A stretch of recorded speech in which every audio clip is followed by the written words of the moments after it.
2 கொரிந்தியர் 11ஆம் அதிகாரம் 2வது வசனம், நான் உங்களை கற்புள்ள கன்னிகையாக கிறிஸ்து என்னும் ஒரே புருஷனுக்கு ஒப்பு கொடுக்க நியமித்தபடியால் உங்களுக்காக தேவ வைராகியம் கொண்டிருக்கிறேன் என்று பவுல் சொல்லுகிறார். இங்கே ஆண்டவர் சபையை பார்த்து சொல்லும்போது கற்புள்ள கன்னிகையாக அப்படின்னு சொல்லி கொடுத்திருக்கிறார். 2வது ஒரே புருஷனுக்கு ஒப்பு கொடுக்க நியமித்தபடியினால். இந்த 2 காரியத்திலிருந்து தான் நாம் இன்னைக்கு பார்க்க போகிறோம். திருச்சபையை குறித்து வேதம் சொல்லுகிறது கற்புள்ள கன்னிகையாக அப்படின்னு இருக்கு. சபைக்கு இருக்கக்கூடியதான மிக முக்கியமான குவாலிஃபிகேஷனில் ஒன்று என்னன்னா கற்பு. சபையை பற்றி சொல்லும் பொழுது வெளிப்படுத்தின விசேஷம் 21ஆம் அதிகாரத்தில் கடைசி வசனத்தை நீங்கள் வாசிக்கும் பொழுது வேதம் சொல்லுகிறது தீட்டுள்ளதும் அருவருப்பையும் பொய்யையும் நடப்பிக்கிறதுமாகிய ஒன்றும் அதில் பிரவேசிப்பது இல்லை அப்படின்னு மணவாட்டி சபையை பார்த்து ஆண்டவர் சொல்றார். தீட்டுள்ளதும் அருவருப்பையும் பொய்யையும் நடப்பிக்கிறதுமாகிய ஒன்றும் அதில் பிரவேசிப்பதில்லை. அப்போ சபைக்கு இருக்கிற மிக முக்கியமான குவாலிஃபிகேஷன் என்னன்னு கேட்டீங்கன்னு சொன்னால், ஆண்டவர் நம்மகிட்ட அருவருப்பான தீட்டான, அதாவது அன்கிளீன் அப்படின்னு இருக்கும், அந்த மாதிரி காரியங்கள் எதையுமே கர்த்தர் நம்ம இடத்துல என்ன செய்யலையா எதிர்பார்க்கவில்லை, சபைக்குள்ளே இருக்கக்கூடாது என்று ஆண்டவர் சொல்கிறார். அப்படிப்பட்டதான குவாலிட்டிஸில் ஒரு குவாலிட்டி என்ன அப்படின்னு கேட்டிங்கன்னு சொன்னால் கற்புள்ளதான சபை. கற்பு என்றால் என்ன? பொதுவாக கற்பு என்பது இன்னைக்கு உலக பிரகாரமாய் பார்க்கும் பொழுது அது சரீர பிரகாரமான ஒரு காரியமாக கருதப்படுது. ஆனால் கற்பு என்பது சரீர பிரகாரமானதும் அல்ல, அது நம்முடைய மன சம்பந்தப்பட்டது, உள்ளான காரியத்தை பொறுத்தது. இப்போ உதாரணமாக திருமணம் ஆகி ஒரு மனைவி ஒரு கணவனோடு கூட இருக்கும் பொழுது அவளைத்தான் நாம் கற்புக்கரசி என்று சொல்லுகிறோம். திருமணமானவங்களை தான் என்ன சொல்லுவோம்? கற்புக்கரசி. அப்போ திருமணம் ஆயிட்டா அவங்க கற்பில்லாதவங்கன்னு அர்த்தம் கிடையாது. வசனத்தின்படி அவங்க யாரு? கற்புக்கரசி. அப்போ கற்பு என்பது சரீர சம்பந்தப்பட்டதல்ல. கற்பு என்பது எதை சம்பந்தப்பட்டது? மனதை சம்பந்தப்பட்டது. அப்போ சபை எப்படிப்பட்டதாக இருக்க வேண்டும் என்று விரும்புகிறார்? நான் ஆவியிலே பேசுகிறேன். சபை என்பதை எப்படிப்பட்டதாக இருக்க வேண்டும் என்று கர்த்தர் விரும்புகிறார்னா கற்புள்ளதான ஒரு சபை. கற்பில்லாதவர்கள் அப்படிங்கிறது யாரை குறிக்கிறது அப்படின்னு கேட்டிங்கன்னா 14ஆம் அதிகாரம் வெளிப்படுத்தின விசேஷத்தில் சியோன் மலையில் நின்று புதுப்பாட்டை பாடுறவங்களுக்கு இருக்கக்கூடியதான குவாலிஃபிகேஷனில் ஒன்றாக கர்த்தர் சொல்கிறது கற்புள்ளவர்கள் அப்படின்னு சொல்கிறார். அப்போ சபைக்கு இருக்க வேண்டிய மிக முக்கியமான குவாலிஃபிகேஷனில் ஒன்று கற்புள்ளதான சபை. கரையற்றதும் திரையற்றதும், எபேசியர் 5:27 சொல்கிறாரு, கரையற்றதும் திரையற்றதுமான சபை, அழுக்கில்லாதது சுருக்கம் இல்லாததான சபை அப்படின்னு வசனம் சொல்லுது. அப்போ நம்ம சபையை குறித்து ஆண்டவர் கொடுக்க வேண்டிய மிக முக்கியமான சாட்சிகளில் ஒன்று என்னன்னு சொன்னால் நாம் கற்புள்ளவர்கள். கர்த்தர் நம்மளை குறித்து சொல்லணும், பார்த்து கற்புள்ளதான சபை. அப்போது கல்யாணம் பண்ணுறதுக்கு முன்னாடி எப்படி ஒரு கணவன் தனக்கு வர வேண்டியதான மனைவி கற்புள்ளவளாக இருக்க வேண்டும் என்று சொல்லி என்ன செய்வார்? எதிர்பார்ப்பார். அப்போ அவர்தான் முதல் திருமணம் செய்ய போகும்போது அவள் கன்னிகையாக இருக்க வேண்டும். அவளை திருமணம் செய்யும் போது அவருடைய கணவர் அவர் தான் ஃபஸ்ட்டு கல்யாணம் பண்ணுறார். அவ்வளோதான், ஒரு கல்யாணம் தான். அப்போது எல்லாரும் விரும்புறது என்ன? தன்னுடைய மனைவி எப்படிப்பட்டவளாக இருக்கணும்? கற்புள்ளவளாக இருக்க வேண்டும் என்று விரும்புகிறார். அதே மாதிரி மணவாட்டி சபையை குறித்து தேவனுக்கும் என்ன இருக்குதான்? ஒரு வைராக்கியம் இருக்குதான். பவுலுக்கும் அந்த வைராக்கியம் இருக்கு. என்ன வைராக்கியம்? நான் என்னுடைய சபையை கொண்டு போய், நான் உருவாக்கின சபையை கொண்டு போய் ஒப்படைக்கும் போது தேவனிடத்தில் நான் எப்படி ஒப்படைப்பேன்? ஒரு கற்புள்ள சபையாக கொண்டு போய் ஒப்படைப்பேன். கரை திரையற்ற சபையாக ஒப்படைப்பேன். தேவனுக்கு முன்பாக சுத்தமான சபையாக நான் ஒப்படைப்பேன். தேவனிடத்தில் போய் அதை நிற்கும் போது ஒரு அருவருப்பும் இல்லாத சபையாக கொண்டு போய் ஒப்படைப்பேன். தேவன் அதை பார்க்கும்போது அதனிடத்துல ஒரு பொய்யும் இருக்கக்கூடாது. கர்த்தர் விரும்புகிற எல்லாம் அந்த சபைகிட்ட இருக்க வேண்டும் என்று கர்த்தர் விரும்புகிறார். அப்போ கற்புள்ளதான சபையாக நாம் இருக்கணும்னா எப்படி கற்புள்ளதான சபை? இப்போ சபைக்கு கற்பு என்பது என்ன? நாம் சரீர அளவிலே குறித்து பேசவில்லை, ஆவிய அளவிலே நான் பேசுகிறேன். சபை கற்புள்ளதாக இருக்கணும்னா என்ன பண்ணணும் அப்படின்னு கேட்டீங்கன்னு சொன்னால் அதுக்கு கீழேயே பவுல் சில உதாரணங்களை சொல்லுகிறார். அவரே அந்த உதாரணத்தையும் சொல்றாரு. அந்த உதாரணத்தை நீங்கள் வாசிங்கன்னா தெளிவாக தெரியும். 3வது வசனத்தை வாசிங்கள். ஆகிலும் சர்ப்பமானது தன்னுடைய தந்திரத்தினாலே ஏவாளை வஞ்சித்தது போல உங்கள் மனதும் கிறிஸ்துவை பற்றிய உண்மை நின்று விலகும்படி கெடுக்கப்படுமோ என்று பயந்திருக்கிறேன். எப்படி ஒரு பெண் கெடுக்கப்படுவாளோ, அவள் கற்பழிக்கப்பட்டாள் என்று சொல்லுகிறோமோ, அதே மாதிரி சபை கெடுக்கப்படும், கற்பழிக்கப்படும். எப்பொழுது? அது உண்மையை விட்டு விலகும் போது, தேவனை பற்றினதான உபதேசத்தை விட்டு விலகும் போது. அதற்கென்று கர்த்தர் ஒரு உபதேசத்தை வைத்து இந்த சபை, இந்த மனைவி, என் மனவாட்டி இப்படித்தான் இருக்க வேண்டும் என்று அவர் நிர்ணயம் பண்ணி வைத்திருக்கும் போது, அந்த உண்மைத்தன்மையை விட்டு சபை விலகும் போது சபை கற்பை இழக்கிறது என்று வேதம் சொல்லுகிறது. அப்போ இதுக்கு உதாரணமா யாரை சொல்றாரு? ஏவாளை கொண்டு வந்து சொல்கிறார். ஏவாள் வஞ்சிக்கப்பட்டது. அப்போ இங்கே சொல்லப்படுவது, ஏவாள் சரீர அளவிலே கற்பழிக்கப்பட்டாங்களா, கற்பில்லாதவங்களா போனாங்கன்னா இல்லை. ஏவாளுடைய பிரச்சனை வேற. அதைத்தான் இந்த இடத்துல பவுல் உதாரணமாக கொண்டு வர்றார். ஏவாளுக்கு ஒரு பிரமாணம் கொடுக்கப்பட்டது. உங்க எல்லாருக்கும் தெரியும். நமக்கு இது 3ஆம் அதிகாரம் ஆதியாகமத்தின் புஸ்தகத்தில் இருக்கு, 2ஆம் அதிகாரத்தில் 3ஆம் அதிகாரத்தில் இருக்கு. இப்போ ஏவாளுக்கு ஒரு பிரமாணம் கொடுக்கப்பட்டது. அந்த பிரமாணம் ஆதாமின் இடத்துல கொடுக்கப்பட்டது, ஏவாளுக்கு இடத்துல கொடுக்கப்படவில்லை. அந்த பிரமாணம் கொடுக்கப்படும் போது ஏவாள் இல்லவே இல்லை. இப்போ ஆதாம் வழியாக ஏவாளுக்கு அந்த பிரமாணம் வருகிறது. என்ன பிரமாணம்? இப்போ நமக்கெல்லாம் ஒரு கிருபையின் பிரமாணம்னு சொல்கிறோம். இப்போ இஸ்ரவேலர்களுக்கு நியாயப்பிரமாணம்னு சொல்கிறோம், 10 கட்டளைகள். நமக்கு 2 கட்டளை. அதாவது 10 கட்டளையும் கர்த்தர் எங்கே கொண்டு வந்துட்டார்? நியாயப்பிரமாணம் மொத்தத்தையும் 2 கட்டளையில் கொண்டு வந்துட்டார். நமக்கு 2, அவங்களுக்கு 10. ஆனால் ஆதாமுக்கு ஒரே கட்டளை தான். என்ன கட்டளை? நீ இந்த பழத்தை என்ன செய்யக்கூடாது? புசிக்க கூடாது. ஓசியா புஸ்தகத்தில் சொல்லும் போது, ஆதாமை குறித்து சொல்லும் போது, ஆதாம் என் உடன்படிக்கையை மீறினான்ங்கிறார் ஆண்டவர். ஓசியாவின் புஸ்தகம் 6ஆம் அதிகாரம் 7ஆம் வசனத்தில், ஆதாம் என் உடன்படிக்கையை மீறினது போல. அப்ப கர்த்தர் அவனோடு கூட என்ன பண்ணியிருக்கிறாரு? ஒரு உடன்படிக்கை பண்ணியிருக்கிறார். என்ன உடன்படிக்கை பண்ணார்? ஓசியா 6:7, அவர்களோ ஆதாமை போல் உடன்படிக்கையை மீறி அப்படின்னு இருக்கு. ஒவ்வொருத்தருக்கும் ஒரு உடன்படிக்கை இருக்குது. ஆபிரகாமுக்கு ஒரு உடன்படிக்கை. என்ன உடன்படிக்கை? என் சொல்லை கேட்டு நீ இங்கிருந்து புறப்பட்டு கானான் தேசத்துக்கு போனால் நான் உன்னை பெரிய ஜாதியாக்குவேன். இதான் 2 பேருக்கு நடுவில் உடன்படிக்கை. அதே மாதிரி ஈசாக்கு ஒரு உடன்படிக்கை இருக்குது. என்ன உடன்படிக்கை?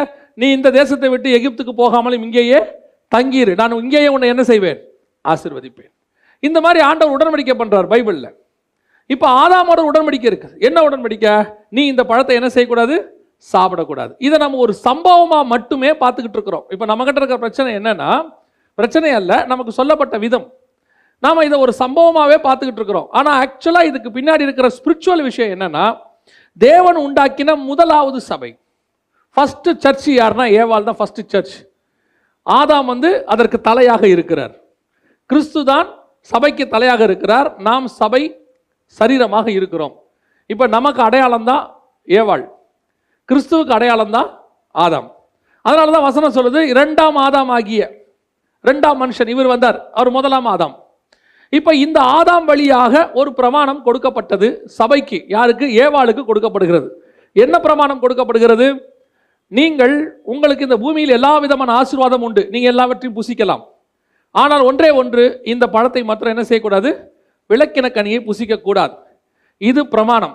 இந்த பிரமாணத்தை மீற, கர்த்தர் கொடுத்த இந்த கட்டளையை மீற பக்க வழியா இன்னொரு பிரமாணம் உள்ளே நுழையுது. அதைத்தான் கொரிந்தியர்கள் எழுதும் போது யார் எழுதுறாரு? பவுல் எழுதுறாரு.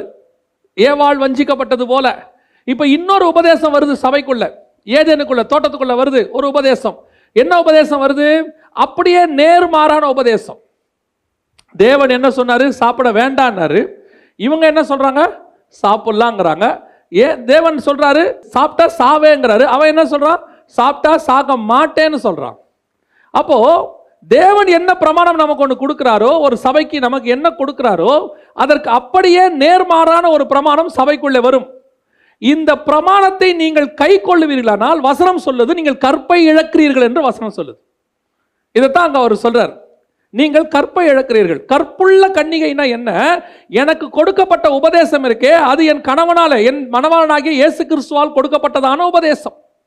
அந்த உபதேசம், அந்த பிரமாணம் எனக்குள்ள கடைசி வரைக்கும் இருக்கும்போது நான் அவருக்கு கற்புள்ளவனாக இருக்கிறேன். அவர் சொன்ன வார்த்தைக்கு நான் முழுவதுமாய் கீழ்ப்படியும் போது நான் கற்புள்ளவனாக காணப்படுகிறேன்.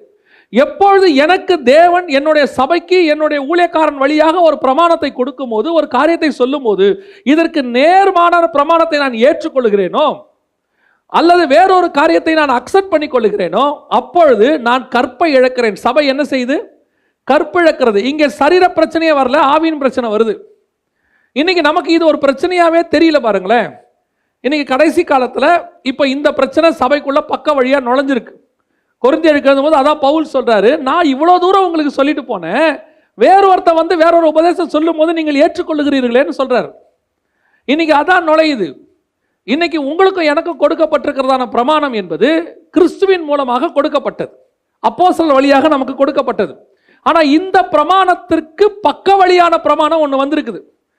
இன்னும் உங்களுக்கு ஈஸியா புரியணும்னா, இந்த பிரமாணத்தை விட உங்களுக்கு ஈஸியா ஃபாலோ பண்ற மாதிரி வேறொரு உபதேசத்தை இதே சபைகளில் சொல்லி கொடுக்குறாங்க. இந்த சபையில், நம்ம சபையில் இல்லை, கடைசி கால சபைகளில் சொல்லி கொடுக்குறாங்க. இப்போ பாருங்க, ஆதாம் காலத்தில் ஒரு பிரமாணம் இருந்துச்சு. என்னன்னு கேட்டால் மனசாட்சி. உன் மனசாட்சிக்கு தகுந்த மாதிரி நீ செய், அவ்வளோதான். அவங்களுக்கு அந்த காலத்தில் வேறு எதுவுமே கிடையாது. சபை கிடையாது, பாஸ்டர் கிடையாது, பைபிள் கிடையாது, எதுவுமே கிடையாது. உன் மனசாட்சிக்கு ஏற்ற மாதிரி செய். மனசாட்சியில் நீ சூடு உண்டவனா மாறக்கூடாது. அதனால தான் ஒவ்வொரு வாட்டியும் ஆண்டவர் வந்து ஒரு கேள்வி கேட்பாரு, ஆதாமே ஆதாமே எங்கே இருக்கிறாய், விளக்க வேண்டாம் என்ற கனி புசித்தாயோ. அவன் மனசாட்சி படி ஆமா சாப்பிட்டேன்னு சொல்லியிருந்தா பிரச்சனை ஓவர். அங்கே உடனே அதுக்கு ஒரு ஆண்டவர் ஏதோ ரெமிடி உண்டு பண்ணியிருப்பாரு. அவன் ஒத்துக்காம என்ன செஞ்சாரு, ஏவாள் மேலே பழிய போட்டார். ஏவாளையும் கேட்கறது, அவங்களும் பழிய தூக்கி போட்டாங்க. இந்த மனசாட்சி பிரமாணம் எப்போ வரைக்கும்? நோவா காலம் வரைக்கும். இப்போ நோவா காலத்தில் மனசாட்சி பிரமாணம் நோவா காலத்தோட ஃபெயிலியர் ஆயிடுச்சு. இப்போ நோவா கிட்ட கர்த்தர் சொல்றார் 9ஆம் அதிகாரம் ஆதியாகமத்தில், இனிமேட்டு மனசாட்சி பிரமாணம் கிடையாது, நான் இனி பழி வாங்க போறேன்னு சொல்றார். நான் மனுஷனுடைய ரத்தத்துக்கு என்ன செய்ய போறேன், பழி வாங்க போறேன். அவனுடைய சகோதரனுடைய ரத்தத்துக்கு சகோதரன் கையில் என்ன செய்ய போறேன், பழி வாங்க போறேன். அப்ப இப்போ என்ன பிரமாணம் வருது உள்ள? நியாய பிரமாணம் வருது. கண்ணுக்கு கண் பல்லுக்கு பல் வருது. இப்போ மனசாட்சி பிரமாணம் போயிருச்சு. இப்போ அடுத்த ஆண்டவர் என்ன கொண்டாட்டார், லா கொண்டாந்துட்டார், சட்டம். இப்போ சட்டம் வந்த பிறகு சட்டபூர்வமாக செய்யறது கஷ்டம், மனசாட்சி படி செய்யறது ஈஸி. இப்ப ஏன் தெரியுமா, உலகமே சட்டபூர்வமாக மாறிடுச்சு. ஆண்டவர் என்ன பண்ணிட்டாரு, சட்டம் படி போட்டாரு. நீ மனசாட்சி படி நான் உனக்கு கொடுத்த காலத்தில் நீ என்ன செய்யல, கீழ்ப்படி இல்லை. ஆனா இப்போ நான் உனக்கு என்னத்தை கொண்டாந்துட்டேன், லா கொண்டாந்துட்டேன். இப்போ லா படி தான் நீ செய்யணும். எப்போ, நியாயப்பிரமாண காலத்தில் நீ ஆட்டுக்குட்டி பலி கொடுக்கணும். அந்த காலத்தில் அதான் பலியெல்லாம் தேவையே இல்லை. அந்த காலத்தில் ஒன்றும் இல்லை, ஒத்துக்கிட்டா போதும். இப்போ அப்படி இல்லைப்பா, உனக்கு பிரமாணம் வந்துருச்சு. ஆனால் பிரமாணம் காலத்தில் எல்லாரும் எப்படி இருந்தான் தெரியுமா, மனசாட்சி படி உண்மையாக இருந்தான். மனசாட்சி படி கரெக்டாக இருந்தால் போதுமா, இல்லை. ஏன், இப்போ பாடம் வேற பாடம் வந்துருச்சு. இப்படி பழைய பாடத்துக்கு படித்தாலும் வேஸ்ட். இப்போ எல்லாம் நியாயப்பிரமாணம் ஃபாலோ பண்ணும்போது அப்போ யாருமே என்ன ஃபாலோ பண்ணலை, நியாயப்பிரமாணத்தை ஃபாலோ பண்ணாததுனால கடைசியாக இயேசுவோட நியாயப்பிரமாணம் முடிவுக்கு வருது. வந்த பிறகு இப்போ இயேசு கிறிஸ்து இன்னும் கொஞ்சம் ஸ்ட்ராங்காக கேட்டு இப்போ என்ன கொடுத்துருக்கிறாரு, புது பிரமாணம். இதுக்கு பேர் சுயாதீன பிரமாணம், இல்லை கிருபையின் பிரமாணம் பேர். இதை கொடுத்துருக்கிறார். ஆனால் இப்போ எல்லாருக்கும் எது ஈஸியாக இருக்குது, நியாயப்பிரமாணம் ஈஸியாக இருக்குது. ஏன், நியாயப்பிரமாணத்தின்படி என்ன செஞ்சிடலாம், சரீர அளவில் பலி கொடுத்து நம்ம ஈஸியாக பண்ணிட்டு போயிடலாம். இப்போ உலகமே இப்போ எதுதான் செஞ்சுக்கிட்டு இருக்குது, நியாயப்பிரமாணம். தங்கள் பாவத்தை சரீரத்தில் தொலைக்க ட்ரை பண்ணிக்கிட்டு இருக்கிறாங்க. ஏதாவது ஒன்று பலி கொடுக்கணும், ஏதாவது ஒரு ஊருக்கு போகணும், ஏதாவது ஒரு இடத்துக்கு போயிட்டு பலி. இப்போ அந்த ஆசை யாருக்கும் இருக்கு, நமக்கு இருக்கு. ஏன்னு சொன்னா நமக்கு பிரமாணம் மாறிட்டு இப்போ நம்ம எப்படி ஆயிட்டோம், ஸ்ட்ராங். இப்போ இருக்கிற வந்து உபதேசம் ஸ்ட்ராங்கான உபதேசம். என்ன உபதேசம், அப்போ கொலை பண்ணாதான் பாவம், இப்போ கோவப்பட்டாலே பாவம். அப்போ விபச்சாரம் பண்ணாதான் பாவம், இப்போ சிந்தனை பண்ணாலே பாவம். இப்போ இது கஷ்டமா அது கஷ்டமா, இது கஷ்டம், அது ஈஸி. இப்போ அதோட கம்பேர் பண்ணா இப்போ நம்ம எதை செய்யறதுக்கு ரெடியா இருக்கிறோம், நியாயப்பிரமாணத்தை செய்யறதுக்கு ரெடியா இருக்கிறோம். ஏன்னா அது ரொம்ப ஈஸி. அப்படியே செஞ்சிட்டா கூட ஏதாவது ஒரு கிராமத்து பக்கம் போய் ஒரு ஆடை வாங்கி பலி கொடுத்தோம்னா பாவம் தொலைஞ்சிரும். இப்போ அப்படி இல்லை. இப்போ முழங்கால் போட்டு பாவ மன்னிப்பு கேட்டு பரலோகத்திலிருந்து உத்தரவு வரணும், உன் பாவத்தை நான் என்ன செஞ்சிருக்கிறேன், மன்னிச்சிருக்கிறேன்னு. இது கஷ்டம் பாருங்க. அது ரொம்ப ஈஸி. ஒரு ஆசாரியனுக்கிட்ட ஆடை வாங்கி கொண்டு போய் கொடுத்துட்டு அவன் ஒரு வெட்டு வெட்டிட்டானா முடிஞ்சு போச்சு, கதை முடிஞ்சிருச்சு. நீங்க உள்ளுக்குள்ள மாறணும்னு அவசியமே இல்லை. இப்போ நாம கிருபையின் பிரமாணத்தில் உட்காந்துருக்கிறோம். ஸ்ட்ராங், வெரி ஸ்ட்ராங் லா. இருக்கிறதுலையே ரொம்ப ஸ்ட்ராங்கான உபதேசம் எது அப்படின்னு கேட்டீங்கன்னு சொன்னா இந்த கிருபையின் பிரமாணம். இப்போ நமக்கு பக்க வழியா ஒருத்தர் நுழையிறான் தோட்டத்துக்குள்ள. யார் நுழையிறா, சர்பத்தை போல சில கள்ள தீர்க்கதரிசிகளும் சில கள்ள போதகர்களும் நுழைஞ்சிருக்கிறாங்க. இவங்க இப்போ உங்களுக்கு எதை போதிச்சுக்கிட்டு இருக்கிறாங்க, இந்த கிருபையின் பிரமாண தோட்டத்துக்குள்ள உட்காந்துக்கிட்டு எதை போதிக்கிறாங்க, நியாயப்பிரமாணத்தை போதிக்கிறாங்க. அதை பத்தி சொல்லி கொடுக்குறாங்க. உனக்கு உலகத்துல உன்னை அப்படி ஆக்குவார், இப்படி ஆக்குவார், அப்படி பண்ணுவார் உன்னை. இப்ப இதை கேட்கறதுக்கும் நமக்கு எப்படி இருக்குது, ஈஸியா இருக்கு. உனக்கு உலகத்துல நிச்சயமாக ஒரு வீடு உண்டு அப்படின்னு ஒரு வசனம் கூட புதிய ஏற்பாட்டில் இல்லை. நான் சொல்றது புரியுதா? இதை கேட்கறதுக்கு உங்களுக்கு கஷ்டம். இப்பூமி சொந்தம் இல்லை, எனக்கென்று எதுவும் இல்லை, நீ தரித்திரனாக சிலுவை எடுத்துக்கொண்டு நடந்து கொண்டு என்னை பின்பற்றி வா, உன்னை நீ சாக கொடுத்தால் நித்திய ஜீவனை சுதந்திரித்துக் கொள்வாய்ங்கிறதா புதிய ஏற்பாட்டு பிரமாணம். இப்ப இந்த சட்டத்தை, இந்த உபதேசத்தை நாங்க உங்களுக்கு சொன்னா உங்களுக்கு இது கேட்கறதுக்கு என்னவா இருக்கு? கஷ்டமா இருக்கு. ஏன்னா உங்க சிந்தனையே எந்த பிரமாணத்தில் இருக்குது? நியாய பிரமாணத்தில் இருக்கு. ஏங்க சர்ச்சுக்கு எதுக்கு வர்றது? சபைக்கு போனா நான் பணக்காரன் ஆகணும், சபைக்கு போகனா நான் கோடீஸ்வரன் ஆகணும், அதுக்காக சபை உருவாக்கப்பட்டுச்சுன்னு யார் சொன்னா? தேவன் புதிய ஏற்பாட்டில் உங்களை கோடீஸ்வரன் ஆக்கிறதுக்காகவும் உங்களை இந்த பூமியில பயங்கரமா ஃபிளரிஷ் ஆக்கிறதுக்காக தான் புது ஏற்பாட்டில் சபையை உண்டாக்குனார்னு யார் சொன்னா? அப்படி ஒரு விஷயம் பைபிள்ல இல்லவே இல்லை. பைபிள்ல தெளிவா இருக்கு, இங்கிருந்து உங்களை பரலோகத்துக்கு கூட்டு போறதுக்கு தான் சபை உருவாக்கப்பட்டிருக்கிறது. நீங்கள் பணக்காரன் ஆகிறது, நான் திருப்பியும் சொல்றேன், சபைக்கு வராமையே ஆக முடியும் உங்களால. சபைக்கு வராதவங்க எத்தனையோ பேர் எப்படி இருக்கிறான்? பணக்காரன் ஆக்கி இருக்கிறாங்க. நீங்க இந்த சபைக்கு வராமையே நீங்க பெரிய படிப்பாளி ஆகலாம், சபைக்கு வராமலேயே நீங்கள் புகழ் அடையலாம். ஆனால் சபைக்கு வராமல், அதாவது இந்த உபதேசத்துக்குள் வராமல் நீங்கள் பரலோகத்திற்கு வர முடியாது. அதை சொல்லிக் கொடுக்கிற ஒரு இடம் தான் திருச்சபை. அப்ப இந்த திருச்சபைக்குள்ள நாங்க உங்களுக்கு எதுக்காக அதை உருவாக்கி இருக்கிறோம்? இதுல என்ன கொடுமைன்னா, இந்த உபதேசத்தை உங்களுக்கு சொல்லிக் கொடுக்கிறதுக்கு பதிலாக உங்கள் காதுக்கினிய, உங்கள் மாம்சத்துக்கினிய பிரசங்கத்தை அல்லது அப்படிப்பட்ட உபதேசத்தை சொல்லிக் கொடுக்கக்கூடியவர்கள் பெருகி விட்டார்கள். இப்ப வசனம் சொல்லுது, ஏவாளுக்கு ஒன்று சொல்லப்பட்டது, எது சாப்பிடக்கூடாதுன்னு சொல்லப்பட்டதோ அதை சாப்பிடுகிற ஒரு ஆள் உள்ளே நுழைஞ்சான். அவன் நுழைஞ்சு என்ன செஞ்சான்? இதை சாப்பிடுன்னு சொன்னான். இப்போ கிருபையின் பிரமாண காலத்துல இப்போ உள்ள நுழைஞ்சு இந்த உலகத்துக்குரியதை பத்தி உங்களுக்கு போதிச்சு, அழிவுக்குரியதை பத்தி போதிச்சு, மேன்மை இல்லாதவைகளை குறித்து போதிச்சு, உங்களை இந்த உலகத்திலேயே தக்க வச்சுக்கிற மாதிரி பிரசங்கம் பண்ணா, அதை ஒருவேளை நீங்கள் ஏற்றுக்கொண்டால், ஏவாள் ஏற்றுக்கொண்ட உடனே அவள் வஞ்சிக்கப்பட்டால்னு வசனம் சொல்லுது. அந்த உபதேசங்கள் நீங்கள் ஏற்றுக்கொண்டால் வஞ்சிக்கப்படுகிறீர்கள்.